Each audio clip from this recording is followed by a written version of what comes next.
and hopefully this will allow our colleagues who weren't able to join us to watch and learn about some great features in Overdrive. So I'm going to use the term Overdrive and Sora probably interchangeably, but they're not necessarily the same thing.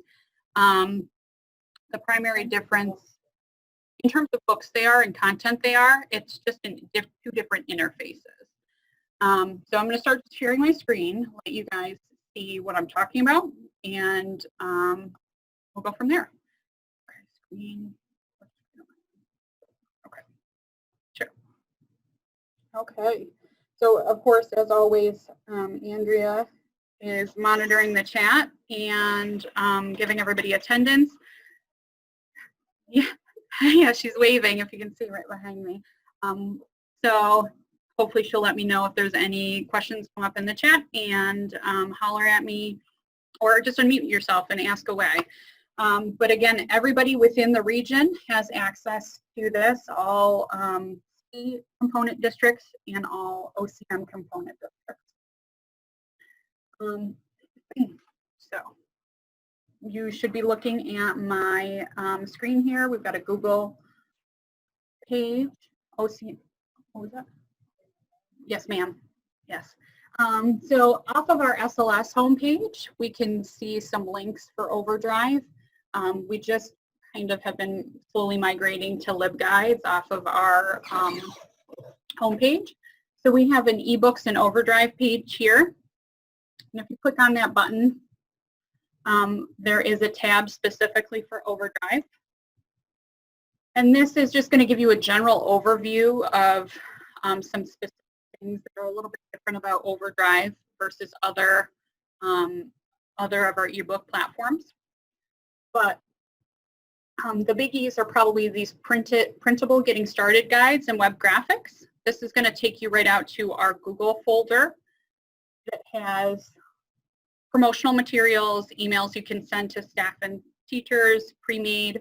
So we have some summer reading. The Sora is specific to Sora, so if you're looking to highlight, you know, teen romance logos for Twitter, that sort of thing. But the nice thing about viewing these on the Google Drive is that you can kind of arrow through them. We downloaded them from Overdrive's promotional website. The issue with Overdrive's promotional website is it sends these, or has these posted as zip files. So you don't necessarily know what you're downloading until they're downloaded.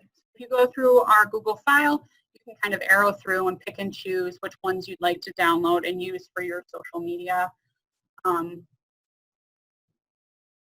blast that you're trying to generate some statistics and usage of. So the other thing to know about Overdrive is that the majority of Overdrive titles are for single student use at a time. We do call out whenever we can any simultaneous use titles that are available. And I'll show you that on the page here. But the other one were these printable getting started guides. And because it tends to differ a little bit based on operating system, the ones that are in here are specific to Chromebooks or Apple devices or the Kindle e-reader. The nice thing, we have the same thing available in half-sheet guides. With everybody on Chromebooks this year, the nice thing about using the Overdrive Listen or the Overdrive Read is that you can pick it up on any Chromebook and not have to have an app downloaded, and the student will automatically pick up where they left off. So if they sign in on their computer at school and they're doing some silent reading of an ebook on Overdrive Read, and they log in at home on that, whether it's a different Chromebook or even a laptop that mom and dad has, they'll be picking up in that same location without using any bookmark. They're just going to be where they left off. Okay. And again, if you're interested in running statistics for your library, there is a general, I think everybody on here right now is a librarian. So if you're looking, well, not you, John, but an upper level user of Overdrive and Sora. So if you're interested in statistics, that is right here. There's no features, just kind of poking around. No. Okay. So you can pull statistics to see, you know, what are your top titles? How is my school doing? Have we picked up circulation? Are we down? Are we up? There's a generic username and password in this document that only lets you see reporting. And so that's available to you as well. Okay.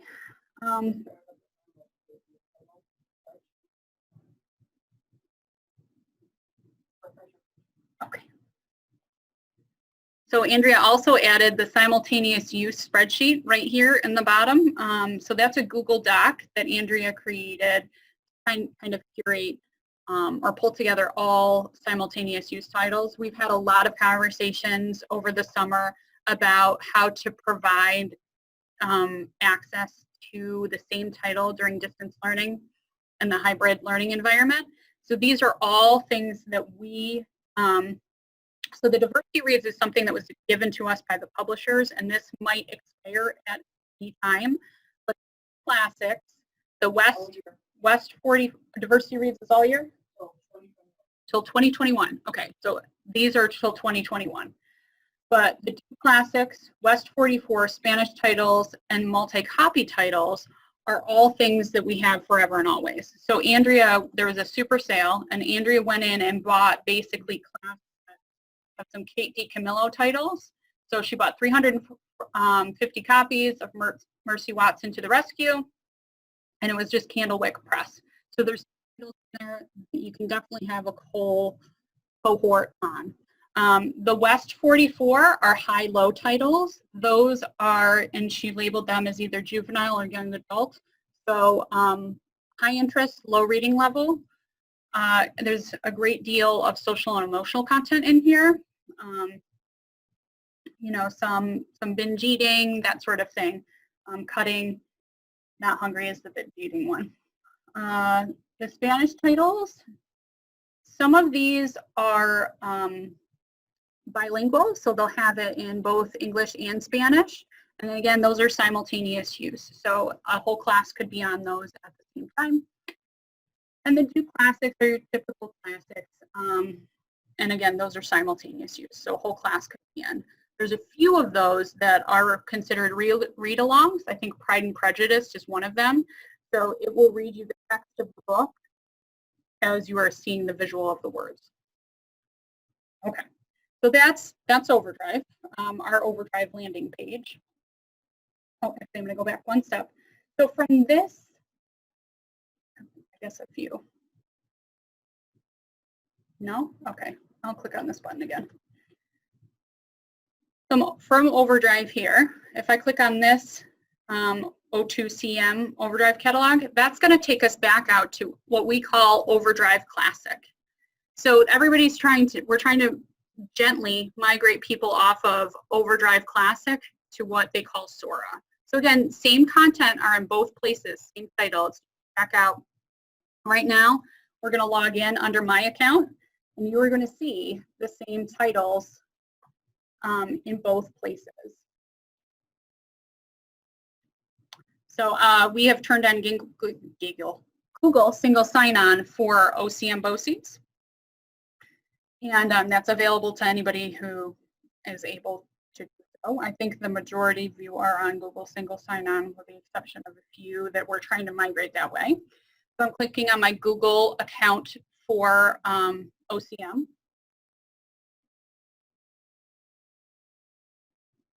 And now this is what we call Overdrive Classic. So I go to my account here, and I can see here are the things I have checked out. Okay, but again, we're trying to kind of push you over to Sora because eventually Overdrive is going away. So I'm going to X out of this and put you right into Sora. But I just wanted to show you that it stays the same. So I'm going to go back to our homepage, and if you click on this icon, if you see this URL on the bottom of my screen, it says log on 201-464. That's specific to our OCM BOCES library, O²CM BOCES library, the regional collection. So when I click on that, I'm automatically taken into our collection. You can see that those two titles from Overdrive Classic are checked out here, Ivy and Bean, and this bilingual cat book. But you can also see my two books from New York Public Library that I have checked out on my New York Public Library card. So the reason that they're making this transition is because Sora allows you to see your public library collections and the school library collection simultaneously. Okay. So it defaults to this, and this is my home where I can see my loans. But if I wanted to search or go to the shelf, those are all across the bottom here. So this will look very similar on your phone if you have the app. I'm going to click on Explore right now. And I'm taken to our catalog. And we have some predefined lists that are, or collections that are available. This is the hot titles. And then Andrea's been doing a really great job of, like I said, kind of curating lists for us. So she's got this simultaneous use diverse reads for kids and teens. And then if you keep scrolling, you've got other simultaneous use. So if you click right on that title here, or heading, I'm coming up with a lot of those simultaneous use that are in the spreadsheet Andrea created. But if I was looking, you know, I'm really interested in audio ebooks. I have some facets and refinements along the top here. I can click on those audiobooks, and now I'm taken to those that are available in audiobook format. Okay. And then if I'm, oh, you know what, maybe not. Maybe I really do want to read an ebook. You can just X out of that refinement and you're taken back out. If I'm going to go back one step. So again, you can see all the collections. She created these award winners and nominees. Those simultaneous high-low titles, those are those West 44 that I talked about. So they're all right there. The Spanish simultaneous use, that's 50 titles right there. Available now is something that's generated automatically by Overdrive, and that's just anything that's checked in. So, and available now. So you can click on that and get right into it. New ebook editions. So if I'm looking at the new ebook editions, I'm just going to make that nice and large. We can see that all of these have borrow available. It's very easy to see I'm going to go back actually all the way to the top. What books are checked out and what books are available. Actually, I think I might have that preference. Okay, so if there's a 1 next to the preference, it means you have 1 selected. So that's how Andrea knew already that I didn't have anything selected. And they're sticky. So if I did this because like I said, you can see now that I have my New York Public Library catalog in here as well. So if I'm over in New York Public Library, and it says showing most books from New York Public Library because I'm linking my school account, my regional collection with New York, so there's some content that's adult that they're not going to let me see. So if I'm here and I'm looking for the new book Blood and Honey, and I have this checkbox checked, search all my libraries, I can search, and O²CM BOCES doesn't have it, but New York Public does. So I'm going to place a hold on that title and place hold again. And that's how it's going to look in OCMs as well, O²CMs. I'm sorry, I don't know what my problem is today. But I was searching across both platforms. So now if I put in here, let's say I only want things that are available right now. I only want something that's checked in. And I'm looking for Girl on a Train. So it looks like O²CM. owns Girl on a Train in the regional collection, and it's checked in. O2C or New York Public also owns Girl on a Train, and it's checked in.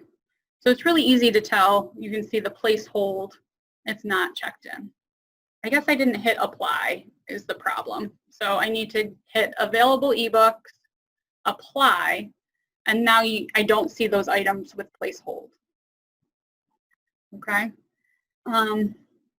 So I'm going to X out of, go back, explore, and I'm actually going to flip back to O2CM BOCES right now.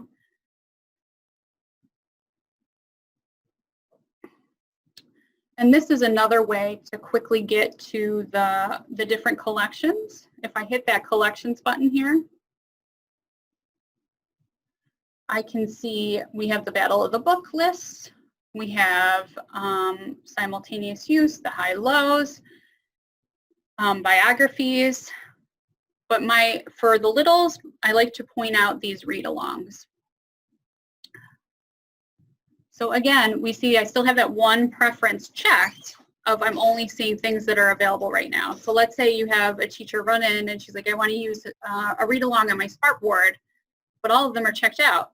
All she has to do, or he has to do, is check that available now and rerun the search. So let's say you wanted to borrow the dot book.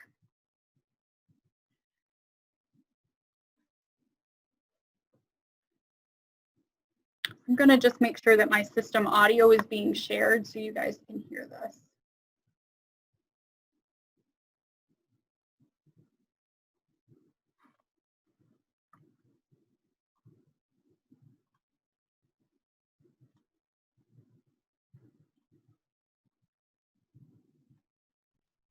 Okay. So now you should be hearing my system audio. So this is the read along that I was talking about a little bit. We can throw this up on a smartboard or use it in the center or do it as part of a Google Meet and start narration. And we do have a little doc on how to share your audio, your system audio in a Google Meet setting. So we can send that out with the recording of today's webinar. But if I click here, I say start narration, it's going to start flipping the pages for me as well. And The Dot by Peter H. Reynolds.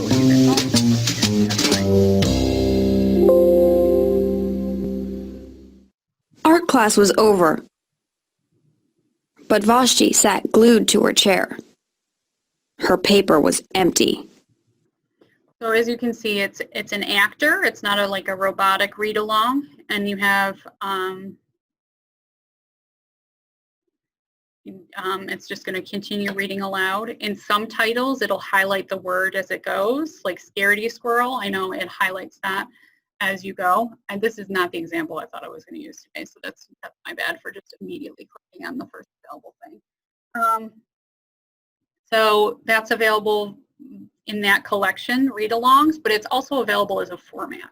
So if I start of this, and I go back, and I go to preferences.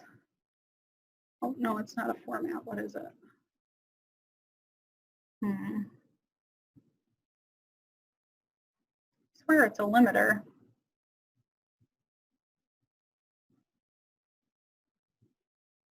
Okay, I apologize. I swear I saw it somewhere. In any event, the read-alongs, Andrea or somebody did make that collection, so it is available to you to kind of find those titles. I'm going to go in to my shelf a little more and show.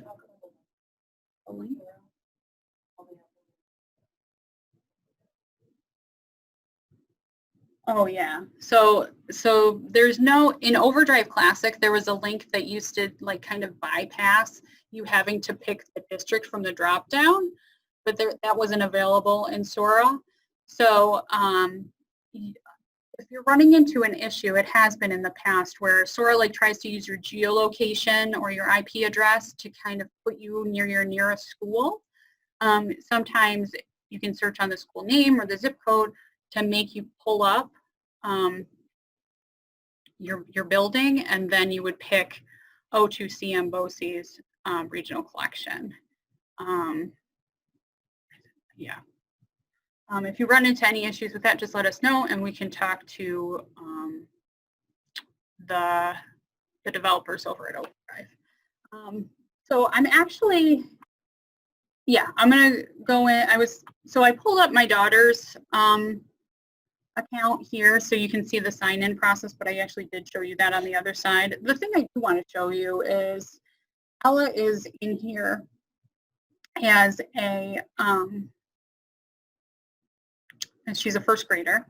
So West Hill has done some what they call content access levels in the background.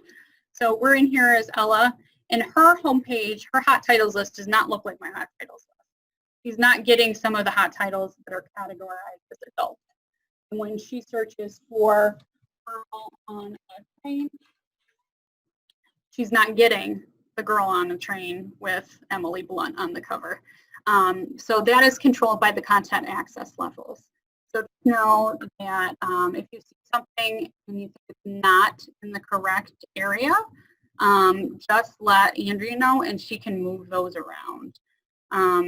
But we've gotten a lot better over the past years at making sure that when the cart is pushed, those titles are put in the appropriate grade band, content access level.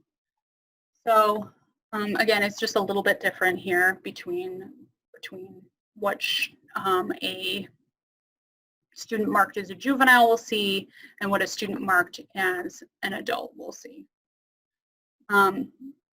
And again, we could come in here and add a library. So we could say Mundy Library is our home library in Onondaga County. We click on this, this is my library. And it says showing juvenile books from Onondaga County Public Library. Because again, Ella is in as a juvenile. For OCPL, she's only able to see juvenile titles. If she had a New York Public Library card, it might be a little bit different. It depends on the public library and their stipulations and how things are configured on that end, I think. So I could say, okay, got it. And I could, check out Wonder for Ella, and it's going to ask me for my card number at that point. So you're not technically signed in until you try to borrow something.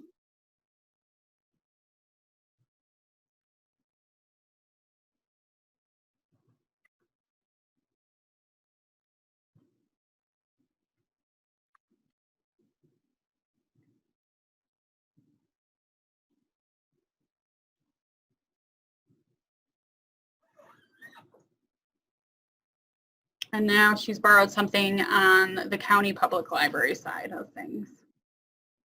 Okay. I hit sample. Oh, borrowed. I'm clicking too fast. Sorry, guys. So again, that's Ella's shelf, and just so you can see the difference between what you see and what a kid sees. And the hard thing about that is, it used to be when people weren't using Google single sign-on, we would just create a test account and give that test account the same privileges as the student. So librarians could make sure that they were seeing what a student was seeing. But now, because those content access levels are controlled at the Google level and how you are in Google, it's a little bit more difficult to know what a kid is seeing versus what you are seeing. But just know that everything is 100% ruled by those content access levels. Oh, good question. So the lending period is 14 days. The only exception to that is if you do what is called an assigned title, an assignment. So again, Andrea, our resident librarian assistant magician, she can, in the background, create an assignment for a title. So let's say you have a student whose IEP says that they should have an audiobook for a title, and they're reading, again, let's say, Where the Red Fern Grows. and you know that they're reading that for the month of November, you could have Andrea check out that book to that particular student for the month of November. And then nobody else can come in and swoop it up after those 2 weeks are up, and it remains checked out to that person during that time period. So that is always available. And then So I would just reach out to Andrea? Andrea. So A. Viscusi at ocmboses.org, and she's right on our staff page. The only stipulation is if you are using Follett, and only caveat, I guess, is if you're using Follett as an authentication method, which would not be the case for you, John, but for anybody, any other Follett districts who are using the Follett integration, the assignment gets a little funky there. They say they're working on fixing it, but I think that's, let me see, is anybody on using Follett integration? I don't think so. Okay, so that might be a non-issue. Did you have another question, John? Oh, I do not. Awesome. Yeah, so 14 days is the standard. And then the other standard is that a student can have 3 items on hold and 3 items checked out at a time. So again, with my first grader who knows how to check things out, and she'll sit there and do several read-alongs in a row, we have to go and return a few before she can get some more. So that's always, you know, that might also be something that a teacher runs into if they're using the read-alongs on a whiteboard. But then return the titles and then check them back out again. A different thing. Let's see. I'm going to X out of Ella. And I'm going to go to my shelf again. So the thing about Sora is Sora was Overdrive's answer to Libby. They had created Libby, which is what the public libraries use to access Overdrive, and it was supposed to be simpler to use than Overdrive Classic. And everybody loved Libby, but there was no way to open a school-related account in Libby. So they did Sora, and they made it so both the public libraries and the school library accounts could be opened in Sora. And you can have multiple cards. So for example, for somehow I was using my mother's iPad and I was reading my audiobook, reading my ebook on her iPad. So now her Overdrive app has my OCPL library card and her OCPL library card.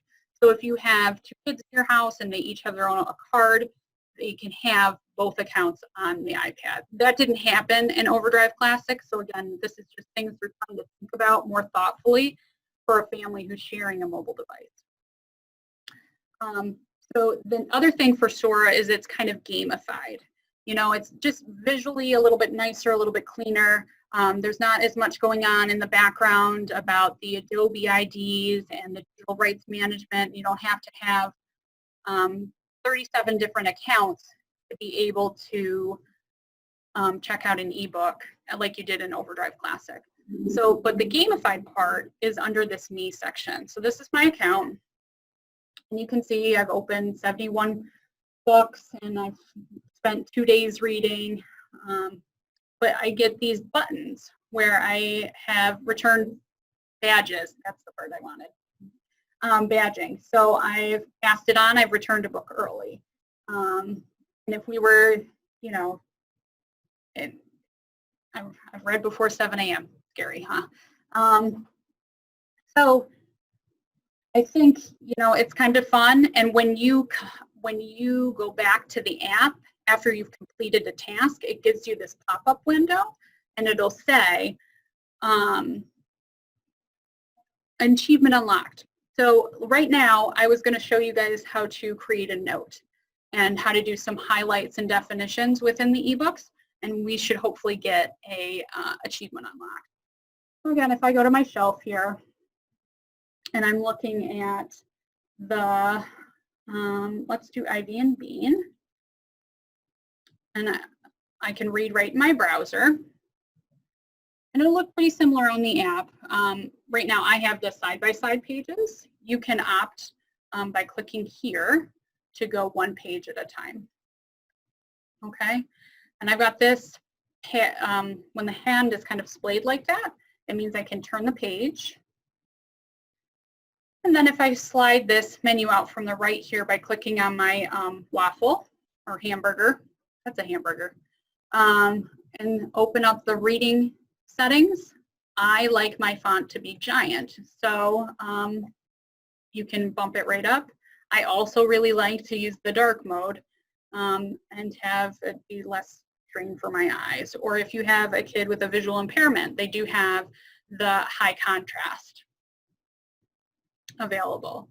The other neat feature that they have embedded, and as long as it's not a graphic novel, which uses like a legit, it's almost like a copy of the page for graphic novels, you can use the open dyslexic font and have it switch to that. And now you can see that those characters are weighted a little bit differently to help your eye differentiate between the characters. So, you know, I'm reading along, I'm flipping my pages, and if I press and hold, just like I would in the app, if I was highlighting with my finger, you kind of press and hold, and I can drag, look at Monkey Park, let's say that's it. I have the ability to highlight that, and then I can add a note. So I can say,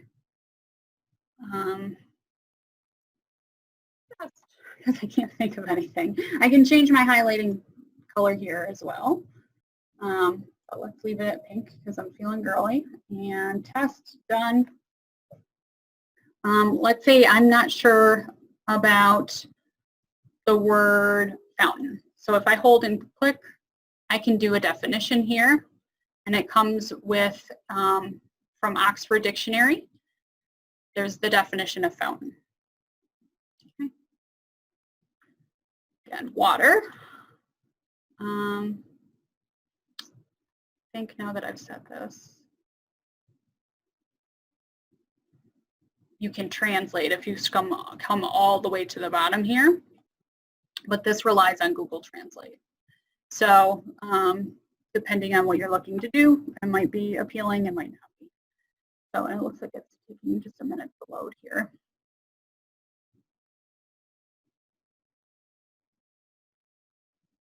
But I'm gonna go back, I guess. If I close this book, you can see my achievement's been unlocked. I wrote it down, I made a note. Okay. So Ivy and Bean, I made a note in Ivy and Bean. I'm gonna go ahead and return Ivy and Bean. Return.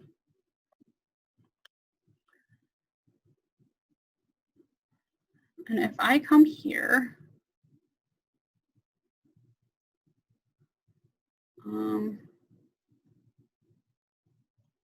well, now I've said it, so now I don't. Oh, okay, but this is a good thing to show you. On my shelf, this is basically what used to be the account in the Overdrive Classic. So these are my current loans. I can see the items I have holds placed on.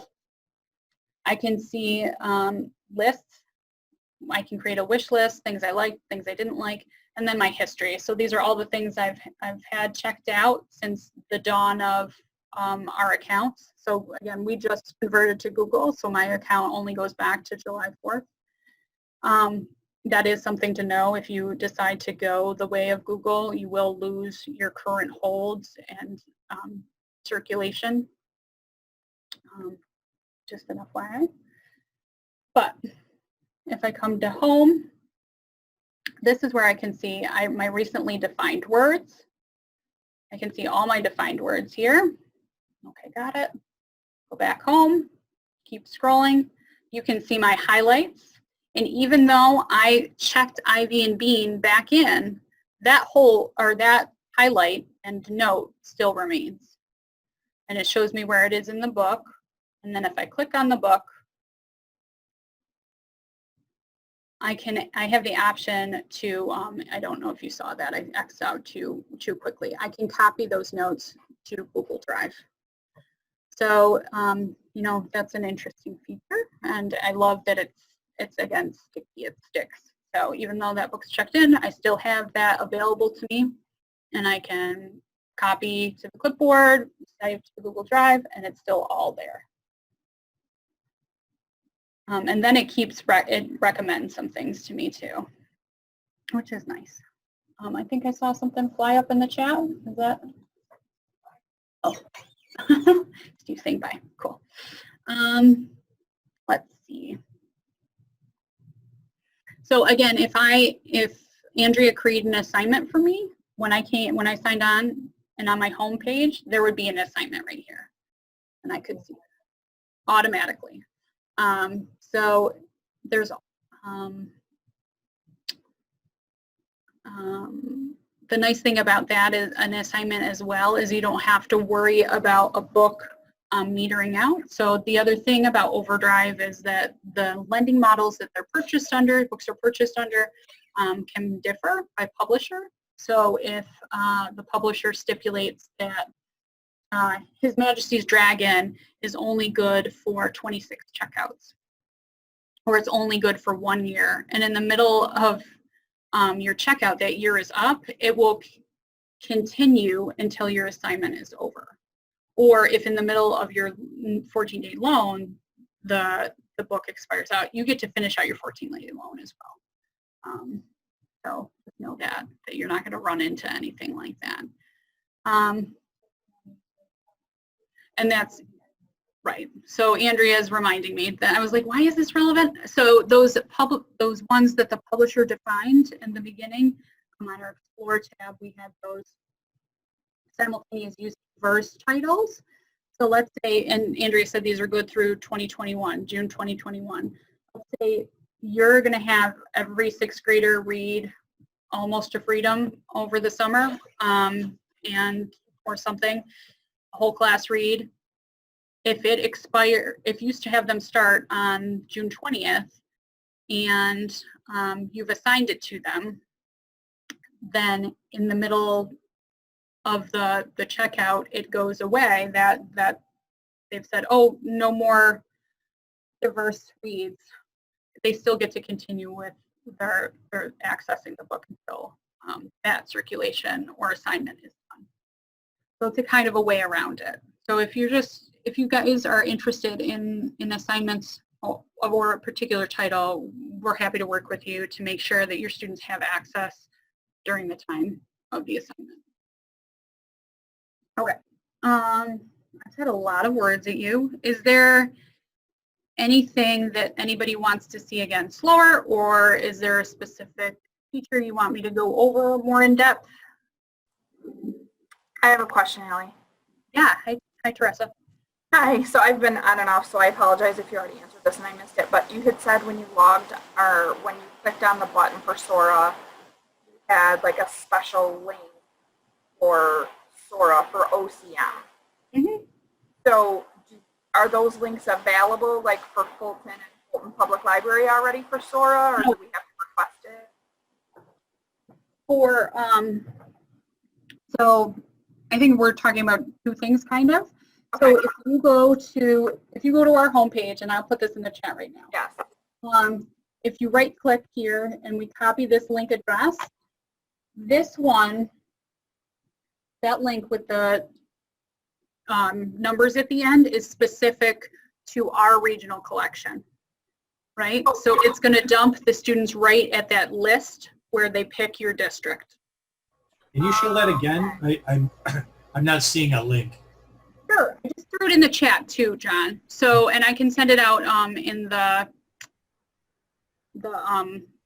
whatchamacallit, the recording, the follow-up.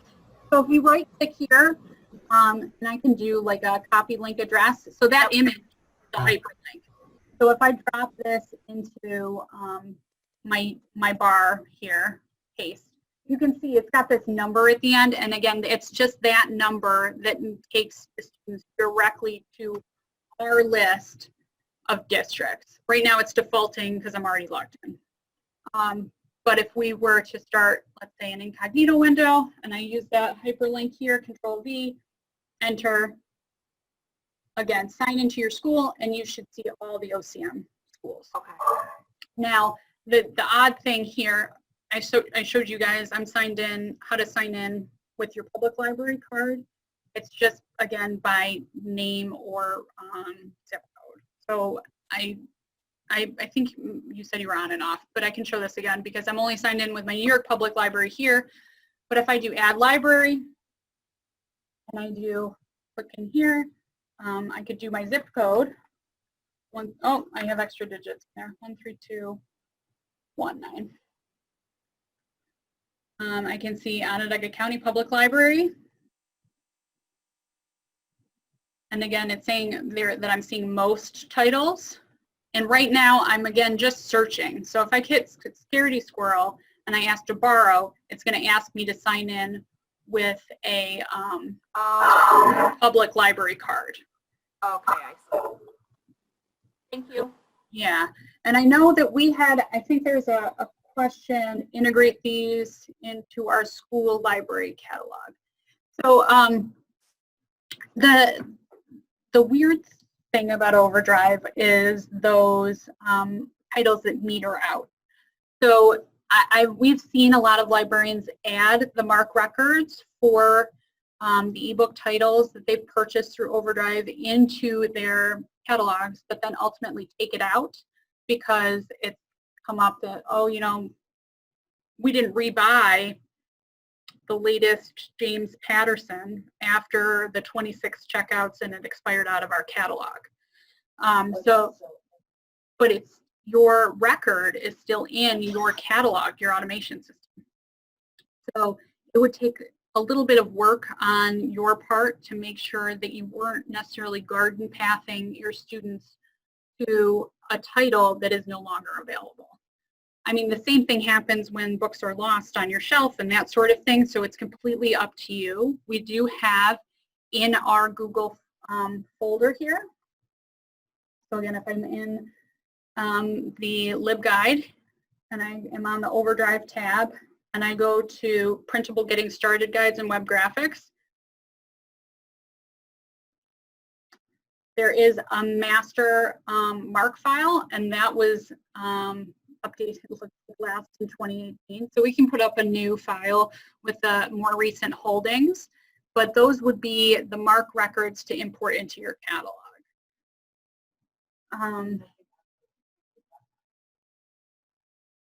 Right.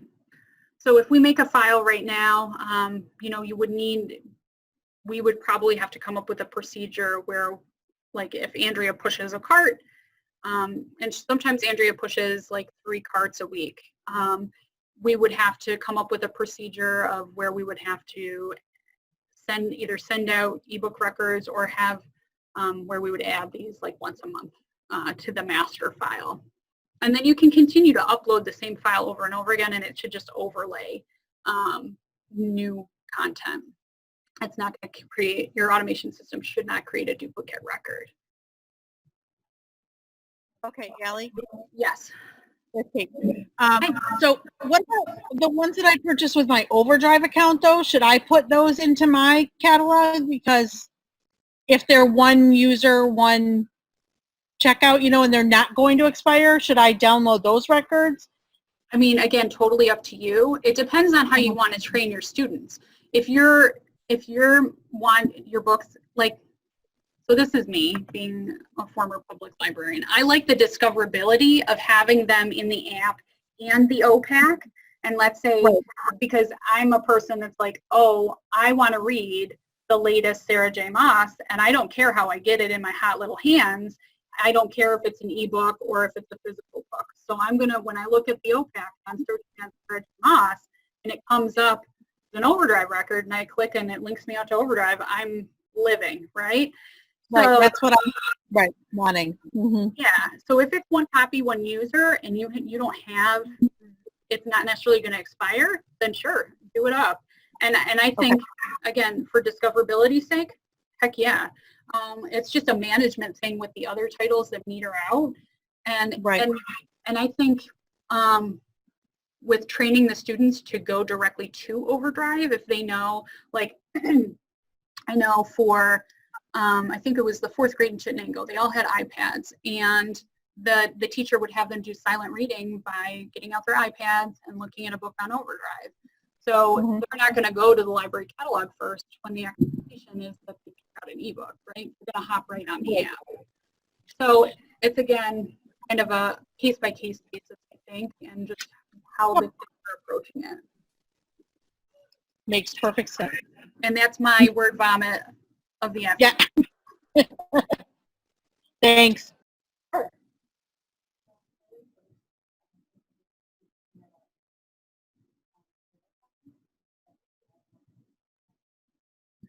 Oh, Oh, go ahead. well, so I know that some of you have marketplace accounts and you have the capacity or ability to do a title assignment through that marketplace account. We just would prefer it came through our office just because all the title assignments show up in one place. And if we get a lot of different things going at once, title assignments, it could get a little bit confusing. So if we tend to be pretty responsive about that. So if they could just come through the office, that would be the most beneficial. And then Molly, you were going to say something. I'm sorry. Well, you might have answered it. I was curious, can we assign titles through Google Classroom? But That's a good question. No. They say that you can, but it's not right. It's basically you could put a link to a specific title in your Google Classroom. Let's say you were doing one of the simultaneous use for teens or kids. You could come in here and let's say it's that be the change in the community, right? This hyperlink is going to take them right to that title and then they can borrow it. So if you threw that in your Google Classroom and it's simultaneous use and they have to check out using Google, no big, right? So let's say copy, and again, trying to think if there's any way I could get it into Ella's account with being sketchy.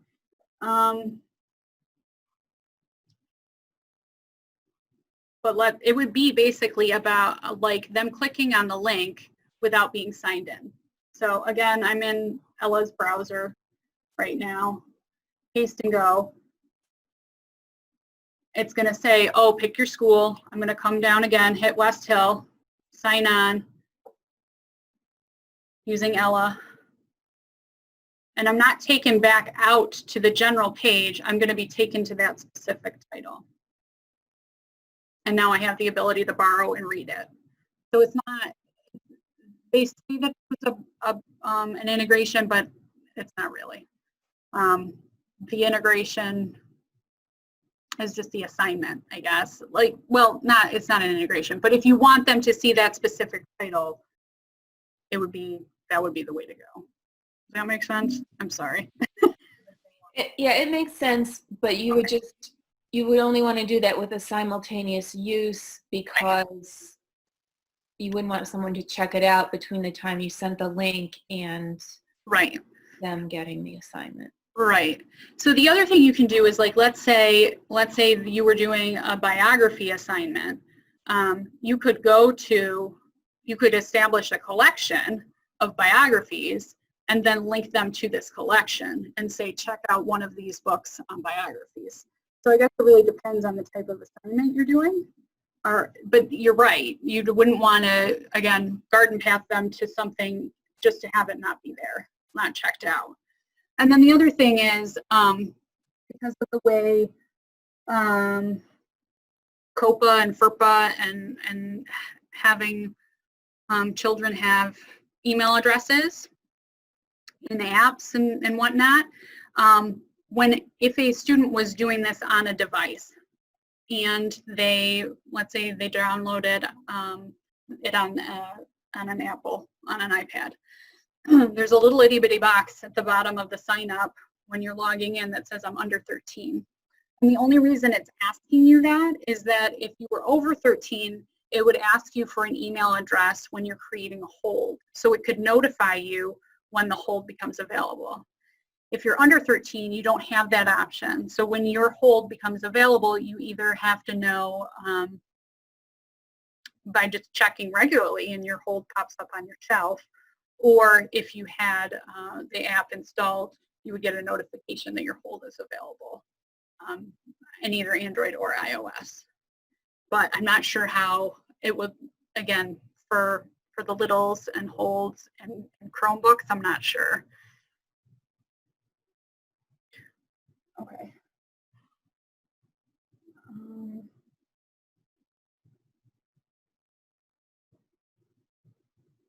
I'm just looking at the chat one more time. We had a question about the Follett integration. Did you, I think, Kelly, I think your district is migrating to Google for single sign-on, so that might be they're so behind at Overdrive is the problem. So, but I think everybody is kind of getting away from the Follett integration because it, you know, just is not doing the things with the title assignments and that sort of thing. Okay. The only reason why I was asking was somebody was asking about, you know, adding the titles into our automation system as well, you know, that are available. So I wasn't sure if, because I didn't know what the Follett integration was. I thought maybe they were related, but if not, that's fine. Yeah, they are. So the Follett integration is supposed to automatically import the records purchased by our regional collection. It does sometimes, like, the wires get crossed and it needs to be reconfigured at times. So do you know if our district already has it? Because I feel like I've had some of those instances already that you're describing. Okay. Yeah. So you guys had turned on Follett integration at one point. I think it's actually still turned on until you make the switch to Google. So you probably have ebook records in there that are being pulled, but I don't know if, you know, sometimes the sync gets turned off, or there can be issues when there's Overdrive Advantage accounts involved as well. So it might be something like that, but hopefully we can figure that out with your switch to Google. Okay, thanks, Ellie. Sure. All right, we've got a couple minutes left. Is there, oh, Katie McGinnis, did you have a question? Yeah, I was just wondering, so the direct link that you were talking about with Google Classroom will only work if they have a Google sign-on. Like, our school has unique sign-ons and... No, it's not really work with Google sign-on. So again, if I wanted them to be reading, let's pretend that this Who Was book is a simultaneous use. I can copy and paste this into whatever platform I'm using, LMS, whether it's Schoology or whatever. It's basically going to ask them to sign on, and then they can borrow it. So it's automatic. It doesn't necessarily have to be Google. Okay. So any learning platform, like Seesaw, whatever you guys are using to share, and whatever login you're using. So if you have a generic one, yeah. Okay. Can you, and how do I copy the link, like, to this? Can you show me one more time? It's just the URL? It's just the URL from this page before you hit borrow. So if you have the title pulled up here, this is a permalink. So you can grab this right here. Got it. Okay, thank you.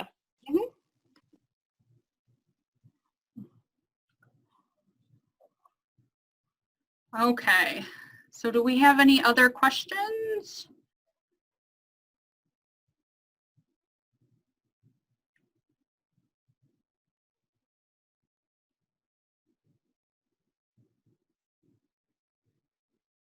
Okay, I think we're wrapping up. So I will send out the recording for this meeting, and